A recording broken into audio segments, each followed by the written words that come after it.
नमस्कार मित्र. महाकवी कालिदासादी वाङ्मय आणि तुषारहार धवला यातील काही निवडक भागांचं अभिवाचन आपण करतो आहोत. त्यापैकी काल 7 भाग पूर्ण झाले आहेत. आज 8वा भाग आपल्यासमोर मी सादर करतो आहे. यापूर्वीच्या भागामध्ये आपण जे कवी पाहिले संस्कृत महाकवी, तर काल आपल्याला कळलं की महाकवी कालिदासाच्याही आधी अश्वघोष नावाचा महाकवी होऊन गेला, नंतर महाकवी कालिदास आणि त्यानंतर भारवी आणि भट्टी अशा कवींच्यापर्यंत आपण आत्ता आलेलो आहोत. आज मी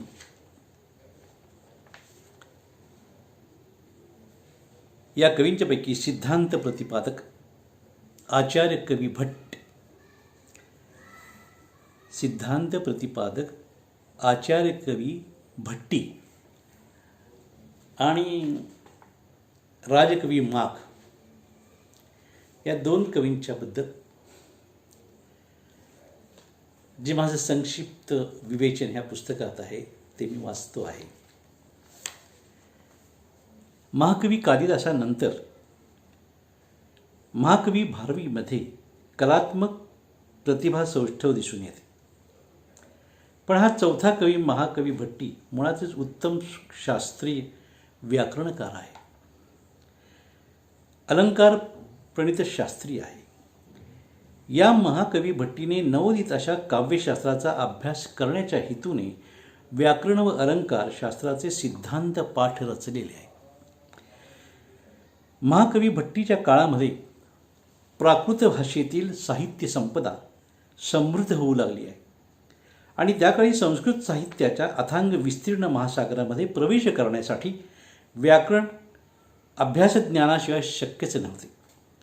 त्यामुळे महाकवी भट्टीने व्याकरणशुद्ध काव्याचा मार्ग अनुसरला आणि भट्टीने आपल्या काव्याचा विषय हा वाल्मिकी रामायणातून निवडलेला आहे. प्रभू रामचंद्रांच्या जीवनापासून रामाच्या राज्याभिषेकापर्यंत या महाकवी भट्टीने सुमारे 22 भाग आपल्या महाकाव्यात रचलेले आहेत. संपूर्ण रामचरित्र कथेमुळे या काव्याची व्याप्ती वाढलेली आहे. त्याचे 4 खंड आहेत. त्यापैकी पहिला खंड जो आहे तो प्रकीर्णकांड आहे, दुसरा खंड आहे तो अधिकारकांड आहे, तिसरा खंड आहे तो प्रसन्नकांड आहे आणि चौथा खंड आहे तो तिडंत असा कांड आहे. प्रकीर्णकांडामध्ये पहिले 5 भाग हे रामजन्मापासून रामाचा प्रवास आणि सीताहरणाचा भाग येतो आहे. त्यामध्ये महाकवी भट्टीचे उत्तम लाघवी कवित्व दिसून येते. अधिकारकांडामध्ये भाग 6 ते 9 हे अधिकारकांड म्हणून ओळखले जातात आणि त्यातील बहुअंशी पद्यरचना करताना व्याकरणाच्या नियमनावरती भट्टीने अधिक लक्ष दिलेले असे लक्षात येते. प्रसन्नकांड जो आहे यामध्ये 10 ते 13 भागांचे विवेचन केलेले आहे. 10व्या भागामध्ये शब्दालंकार तसेच अर्थालंकारांचे अनेक भेद आणि उपभेदांचे व्यावहारिक प्रयोग केलेले आहेत. भाग 11 आणि भाग 12मध्ये क्रमशः माधुर्य व भाविकता, तर 13व्या भागामध्ये भाषासम नावाचा श्लेषभेद वर्णन केलेला आहे. तिटंदकांड हे जे आहे या 14व्या भागामध्ये महाकवी भट्टीने संस्कृतमधील व्याकरणाचे 9 अलंकाराचे व्यावहारिक वर्णन करून त्या व्याकरणाचे अनेक प्रयोग केलेले आहेत आणि त्याबाबतची माहिती वर्णन केलेली आहे. महाकवी भट्टीचे हे महाकाव्य व्याकरणदृष्ट्या अत्यंत महत्त्वाचे आहे आणि आपण ते वाचले पाहिजे. महाकवी भट्टी हा निसर्गतः पंडित आहे. त्याच्यात व्याकरणकार व अलंकार यांचा सुंदर संगम झालेला दिसतो. महाकवी भट्टीचे काव्य हे दिव्याप्रमाणे ज्ञानप्रदर्शक असून मार्गदर्शक आहे. त्याच्या शब्द अलंकारिकतेमुळे रावणवध या महाकाव्याला आचार्यत्व प्राप्त झालेले आहे. महाकवी भट्टीने संस्कृत महाकाव्याची परंपरा जतन केलेली आहे. हा जो कवी आहे याला सिद्धांत प्रतिपादक आचार्य कवी भट्टी असे म्हणतात. आणि या पुढील जो कवी आहे तो राजकवी माघ आहे.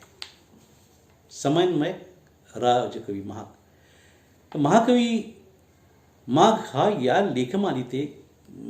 लेखमालिकेमधील 5वा कवी आहे. म्हणजे आपण यापूर्वी सांगितलं की म्हणजे पहिला कवी अश्वमेध आहे, अश्वघोष. दुसरा महाकवी कालिदास आणि त्यानंतर भारवी, भट्टी आणि आता आपण जो अभ्यासतोय तो माघ आहे. तर या संस्कृत महाकवीमधील महाकवी भट्टी व महाकवी माघ यांच्यामध्ये सुमारे 50 वर्षांचे अंतर आहे.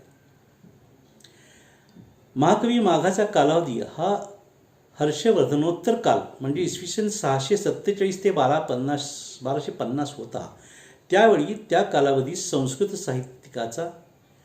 संस्कृत साहित्याचा हास्योन्मुख काळ असा संबोधले जाते. माघाचे काव्य नुसते मार्गदर्शक तर नाही पण सर्वोत्तम असे काव्य असे समजले जाते. महाकवी भारवीच्या काव्यसंपदेमध्ये तत्कालीन सामाजिक, राजकीय, राजनैतिक, साहित्यिक स्थितीची माहिती आपल्यासमोर येते.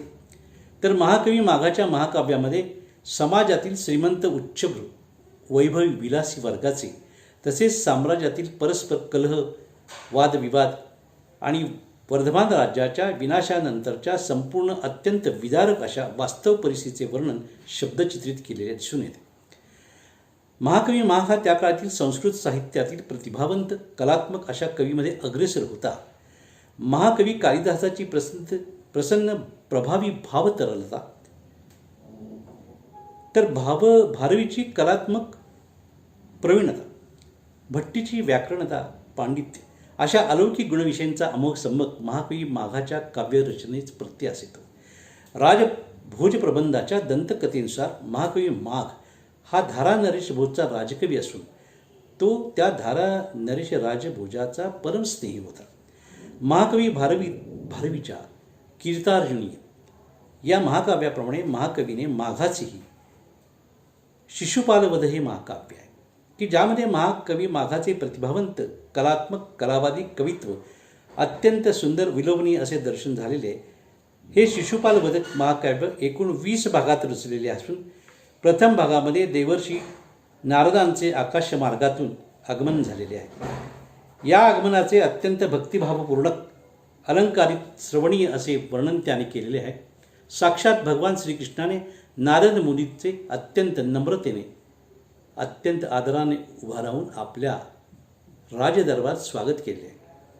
शिशुपाल वधाचा इंद्रदेवाचा प्रस्ताव नारद मुनींनी भगवतांना सांगून निरोप घेतला आहे. तर दुसऱ्या भागामध्ये महाकवी माघाने शिशुपालाच्या वधाने झालेले जे नियोजन कथित केले आहे तेथून पुढे सर्व भागामध्ये क्रमाक्रमाने 20व्या भागापर्यंत अनेक विविध घडलेल्या घटनांचे त्या परिस्थितीचे म्हणजे सर्व 6 ऋतूंचे, निसर्गाचे, वनविहाराचे, जलक्रीडेचे, सूर्योदयाचे, सूर्यास्ताचे, सुरा सुंदरीचे, यज्ञाचे, स्वभाव कुशलता, त्यांची बोलीभाषा, कृष्णपूजेच्या भावपूर्ण सोहळ्याचे, तसेच युद्धनीतीचे अत्यंत वास्तव भावपूर्ण रंजक प्रसादी यमक शब्दालंकृत लोभस विलासपूर्ण असे हुबेहूब समयोचित वर्णन करून सुंदर समन्वय साधला आहे. अशा या महाकवी माघाच्या साहित्य वाङ्मयाचे अर्थपूर्ण विलोभनीय असे वर्णन संस्कृत साहित्यात तसे दुरापास्त आहे, दुर्मिळ आहे. माघाचे वर्णन हे विशाल विस्तारी जरी असले तरी महाकवी कालिदासांचे वर्णन लहान संक्षिप्त जरी असले तरी ते अत्यंत लाघवी आणि प्रासादिक आहे, मार्मिक आहे. माघकवी हा महाकवी भारवीचा अत्यंत ऋणी आहे. कारण माघाचे शिशुपालवध हे महाकाव्य भारवीच्या कीर्तार्जुनीय या महाकाव्याची प्रतिकृती आहे. फरक एवढाच आहे की महाकवी भारवी हा शिवभक्त आहे तर महाकवी वाघ हा विष्णुभक्त आहे. म्हणून त्याने कृष्णकथा लिहिली आहे. महाकवी भारवीच्या महाकाव्याप्रमाणेच महाकवी माघाचे महाकाव्य श्री या शब्दांनीच सुरू झालेले असून श्री या शब्दांनीच अंततः संपुष्टात आलेले आहे. माघाचे खरे कवित्व त्याच्या काव्याचा विशिष्ट कलात्मक भावनात्मक रचनेवर फुललेले आहे. त्याची कलात्मक मांडणी, सजावट, कल्पनातरंग, अमोघ शब्दभांडार हे भारवीच्या कितीतरी पटीने श्रेष्ठ आहे. आणि म्हणूनच या महाकवीस माघास खालील उपाधी दिलेली गेली आहे. ती उपाधी म्हणजे अशी: नवसर्गगते मागे नवशब्देन विद्यते. नवसर्गगते मागे नवशब्देन विद्यते. भारवीच्या काव्यकल्पनांना महाकवी माघाने स्वतःच्या कल्पशब्दालंकारांनी अधिक समृद्ध सजविले आहे. माघावर व्याकरणकार भट्टी या महाकवीचा प्रभाव असल्याचे जाणवते. त्याच्या या अमोघ व्यक्तिमत्वामध्ये, कवित्वामध्ये कवी व पंडित हा अपूर्व संगम जाणवतो. पांडित्यात महाकवी कालिदास, महाकवी माघ हा कालिदास, भारवी, भट्टी व हर्ष या सर्वांच्यापेक्षा श्रेष्ठ आहे. कालिदास मूलतः कवी आहे. महाकवी कालिदास हा मूलतः कवी आहे. भारवी हा राजनीतिज्ञ आहे, व्याकरणतज्ञ आहे. श्रीहर्ष पंडित असला तरी हा महाकवी माघ सर्वत्र स्वतंत्र असे पांडित्य घेऊनच अवतरलेला आहे. म्हणजेच महाकवी माघ हा सर्वज्ञ आहे असे म्हटले जाते. कृष्णाचा रथ रैवतक पर्वतावर आल्यानंतर कृष्णाचा सारथी जो आहे त्याने तो पर्वताचे वर्णन करतो की सूर्योदय होतो आहे तेव्हा चंद्र आपली शीतल किरणे गोळा करून क्षितिजावरती अस्ताला जात आहे असं या सारथीने वर्णन केलेलं आहे. त्यावेळी कविकल्पनेतून रैवतक पर्वतास दोन्ही बाजूंनी दोरखंडाने बांधलेल्या दोन महाकाय घंटा दिसत आहेत. अशा या विलक्षण कल्पनांनी रंगलेल्या शब्दामधून एक नाविन्यपूर्ण विशेष कल्पना, शब्दालंकार आणि प्रौढोक्ती जाणवते आहे. महाकवी माघाच्या शैलीत एक क्षणिक नशा आहे की जी नवोदितांना अगदी सहज आकर्षित करते. असे हे महाकाव्य वाचल्यानंतर कुणीही, म्हणजे जो अकवी आहे, म्हणजे ज्याला कवीचं काही ज्ञानच नाही, असा अकवीसुद्धा, बालक देखील कवी होऊ शकेल असं म्हटलं जातं. तेव्हा महाकवी माघ हा अलंकृत शब्दांचा निर्माता आहे असे म्हणतात. तेव्हा अशा प्रकारे आपण आज 5 संस्कृत महाकवी त्यांच्यापर्यंत येऊ, 5 संस्कृत महाकवीपर्यंत येऊ शकलो आहे. उद्याच्या भागामध्ये राजकवी हर्ष याबद्दल आपण बोलूया. धन्यवाद. नमस्कार.